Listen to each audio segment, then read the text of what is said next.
चलिए ब्रेक के बाद एक बार फिर आगे बढ़ते हैं। शुरू करते हैं गांव और ठाड़ियों की खबरें। बूंदी के नैनवा में रोडवेज बस अनियंत्रित होकर पिकअप से टकरा गई। पुलिस की जानकारी के अनुसार टोंक डिपो की ये रोडवेज बस जो कि जयपुर से कोटा जा रही थी, तभी ये घटना हुई। इस टक्कर में 3 लोग घायल हो गए हैं और इन घायलों को इलाज के लिए अस्पताल में भर्ती कराया गया है। पुलिस ने दुर्घटना के कारणों की जांच शुरू कर दी है। कोटा के रामगंज मंडी की खैराबाद पंचायत समिति में ब्लॉक के शिक्षकों की विभिन्न प्रकार की समस्याओं को लेकर राजस्थान शिक्षक संघ उपशाखा के तत्वाधान में बीईओ कार्यालय के सामने धरना दिया, जिसे लेकर शिक्षकों का कहना है कि बीईओ से कई बार वार्ता और आश्वासन के बावजूद भी उनका पैसा लंबे समय बाद भी उनके खाते में जमा नहीं किया गया। उदयपुर के फलासिया में देहात जिला भाजपा मंडल की मासिक बैठक आज विरोठी ग्राम पंचायत पर मंडल अध्यक्ष की अध्यक्षता में आयोजित हुई, जिसमें सरपंच, जिला परिषद, पंचायत समिति सदस्यों और कार्यकर्ताओं ने भाग लिया। इस बैठक में क्षेत्र की समस्याओं पर चर्चा हुई और उनके तुरंत समाधान पर जोर दिया गया। साथ ही सरकारी योजनाओं को आमजन तक पहुंचाने के संकल्प लिए। कोटा के रामगंज मंडी मंडाना कस्बे में स्कूली बच्चों को ले जा रही मैजिक पलट गई और इस हादसे में 8 बच्चों को चोट आई, जिनमें से 2 बच्चों को उपचार के लिए कोटा रेफर किया गया है। उधर घटना से गुस्साए लोगों ने भाजपा युवा मोर्चा के जिला महामंत्री की अगुवाई में थाने पहुंचकर थानेदार को ज्ञापन सौंपकर जांच की मांग की।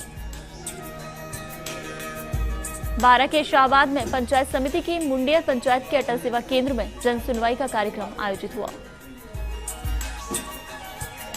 जिसमें एसडीएम ने लोगों की शिकायतें सुनी और इस दौरान लोगों की राशन कार्ड और आधार कार्ड संबंधित समस्या मिली और समस्या के समाधान के निर्देश दिए। वहीं कई लोगों को सूचना नहीं मिलने पर जनसुनवाई कार्यक्रम में कम ही लोग पहुंचे, जिससे जनसुनवाई कार्यक्रम फीका नजर आया। वहीं कृषि विभाग से मिलने वाले बीजों में गड़बड़ी में जांच के लिए पटवारी को निर्देश दिए। बाड़मेर के बालोतरा में वाटर पॉल्यूशन कंट्रोल ट्रस्ट द्वारा बालोतरा सरहद में लूनी नदी किनारे संचालित एचआरटीएस प्लांट अचानक फूट गया। प्लांट के फूटने से प्लांट में भरा रासायनिक प्रदूषित पानी का प्लांट के पास स्थित खेतों में से होते हुए रेलवे पटरी के समीप पहुंच गया और यही पानी रहवासी कॉलोनी के चारों ओर भी भर गया, जिसकी जानकारी उपखंड अधिकारी ने ली।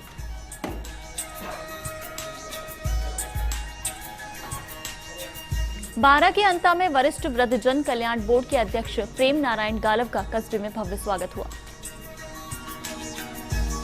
गालव ने कहा कि मुख्यमंत्री राजे ने जो मुझे जिम्मेदारी दी है उस पर खरा उतरने का प्रयास करूंगा और किसी भी जायज कार्य के लिए मेरे द्वारा आपके लिए हमेशा खुले हैं।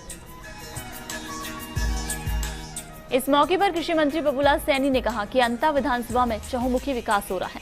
मुख्यमंत्री ने इन 3 वर्षों में जबरदस्त विकास कार्य कराए हैं जो उल्लेखनीय है। कोटा के रामगंज मंडी में एक गौरक्षक दल ऐसा भी है जो बरसों से गायों की सेवा में जुटा है। ये दल बीमार व दुर्घटना में घायल हुई गायों की देखभाल व उनकी सेवा करता है। इसके लिए इनके पास कोई भूमि व स्थान नहीं है। इन्होंने पानी की टंकी के नीचे ही अपना सेवा केंद्र व चिकित्सालय बना रखा है, जहां घायल गायों को रखते हैं और उनकी देखभाल करते हैं।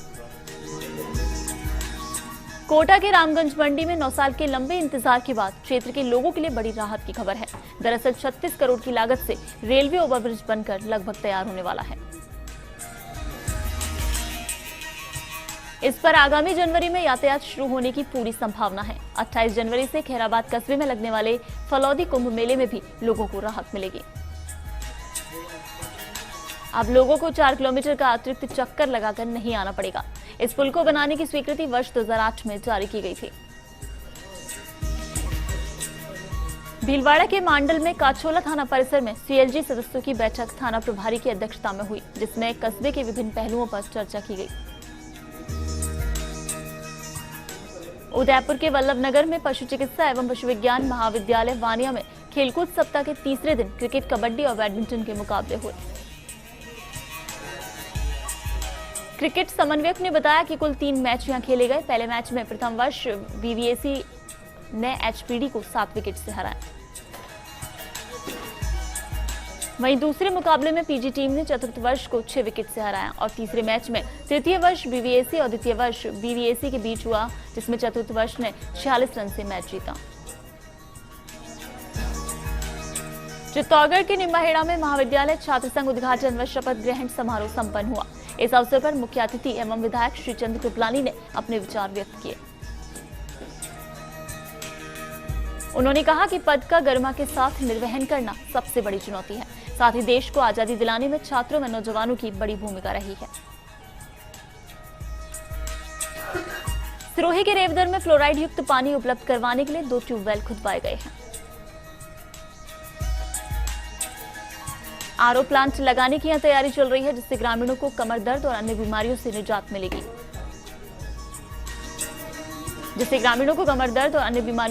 मिलेगी। वहीं सरकार की ओर से गांव में राशन कार्ड व आधार कार्ड के आधार पर ग्रामीणों को एटीएम स्कीम के तहत 2 रुपए में लोगों को 20 लीटर पानी, फ्लोराइड मुक्त पानी उपलब्ध कराया जाएगा।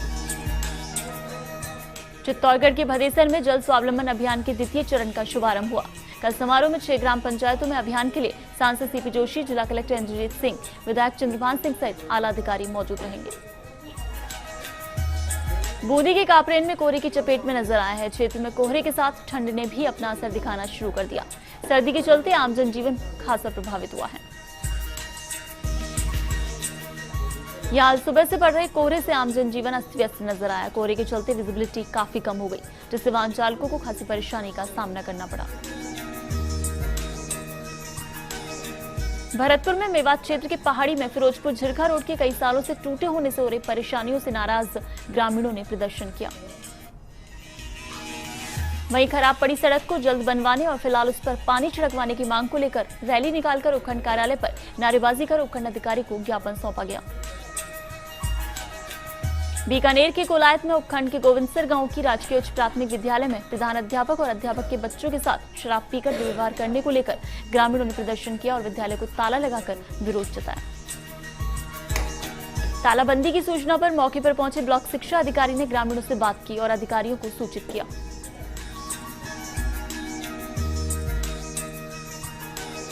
डूंगरपुर के झौंथरी में बदहाल सड़क का सुधार नहीं हो रहा है। ग्राम पंचायत करावाड़ा के पाड़ला मानारोद गांव की पहुंच सड़क बदहाल होने से ग्रामीणों को परेशानी का सामना करना पड़ रहा है। सड़क मार्ग पर गारंटी अवधि के बाद कोई ध्यान नहीं दिया गया है। पाली की सुमेरपुर पंचायत समिति के पाड़ली जोड़ गांव के पास रात को कार ने बाइक सवार 2 युवकों को कुचल दिया। हादसे में बाइक सवार दोनों युवकों की मौत हो गई, जो आलपा जोगपुरा गांव के रहने वाले थे। वहीं टक्कर के बाद चालक कार लेकर फरार हो गया, जिसकी तलाश जारी है। अजमेर के किशनगढ़ में अपराधी और काला कारोबार करने वालों के लिए राष्ट्रीय राजमार्ग सबसे बेहतर विकल्प साबित हो रहे हैं। 3 हाईवे से गुजर रहे किशनगढ़ अपराधियों के लिए ट्रांजिट सेंटर बना है। हाईवे पर काला कारोबार, डोडा पोस्ट, नशे की सप्लाई से लेकर ढाबे की आड़ में केमिकल तेल, दूध की चोरी की जा रही है। उदयपुर के भोपाल सागर में फसल कटाई प्रयोग से पटवारी को प्राथमिक कार्यकर्ता हटाए जाने, ग्रेड पे 3600 दिए जाने सहित कई मांगों को लेकर समस्त पटवारियों ने राजस्व मंडल अजमेर के अध्यक्ष व राजस्व सचिव राजस्थान सरकार जयपुर के नाम तहसीलदार को ज्ञापन सौंपा। पाली के मारवाड़ जंक्शन में नोटबंदी के बाद जहां हर तरफ भागदौड़ मची है, इसी के चलते बुधवार देर रात तक एसबीबीजे के एटीएम पर लंबी कतारें देखने को मिली। तो वहीं शाखा प्रबंधक रोशन लाल मीणा ने देर रात तक बैंक के बाहर लोगों की समस्या सुनकर समाधान करते नजर आए। श्रीगंगानगर के सूरतगढ़ में ग्राम पंचायत रामसरा जाखड़ान के ग्रामीणों ने सरपंच को अवगत कराकर आम रास्ता खुलवाने की मांग की। गांव के ही कुछ प्रभावशाली लोगों द्वारा आम रास्ता बंद किए जाने से ग्रामीणों को परेशानी का सामना करना पड़ रहा है। ग्रामीणों ने रास्ता खुलवाकर पक्की सड़क निर्माण कराने की मांग की। जोधपुर के ओसिया में डिस्कॉम क्षेत्र में सभी श्रेणी के कटे हुए विद्युत कनेक्शनों को दोबारा जुड़वाने के लिए ब्याज पेनल्टी में छूट की अवधि 30 नवंबर से बढ़ाकर 15 दिसंबर कर दी गई। इस योजना में पुराने नोटों से भी बिल 15 तक भरा जा सकता है। पाली जिले के देसुरी में तहसीलदार हसमुख कुमार को आज राजस्थान पटवार संघ उप शाखा देसुरी ने अपनी मांगों को लेकर ज्ञापन दिया। राजस्व मंडल अजमेर व राजस्व सचिव जयपुर के नाम दिए गए। ज्ञापन में बताया कि वर्तमान में पटवारियों के 60% से अधिक पद रिक्त हैं। साथ ही जमाबंदी, दीनदयाल उपाध्याय पंचायत शिविर और अन्य राजस्व कार्यों की अधिकता के चलते पटवारियों को फसल कटाई प्रयोग से मुक्त रखा जाए। ऐसा नहीं करने पर कार्यों का बहिष्कार करेंगे। श्रीगंगानगर के पदमपुर की 7 बेटियों ने कस्बे का नाम रोशन किया है। कस्बे के एसएल विद्यालय की 7 छात्राओं का राष्ट्रीय हॉकी प्रतियोगिता में चयन हुआ।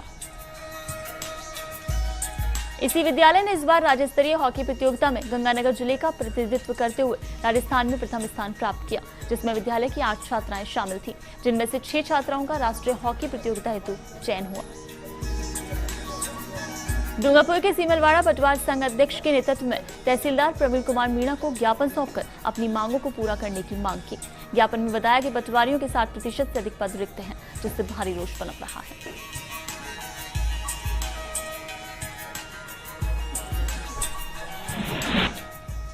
और खबर पंचायत में रुकेंगे एक ब्रेक के लिए, बने रहिए फर्स्ट इंडिया न्यूज के साथ।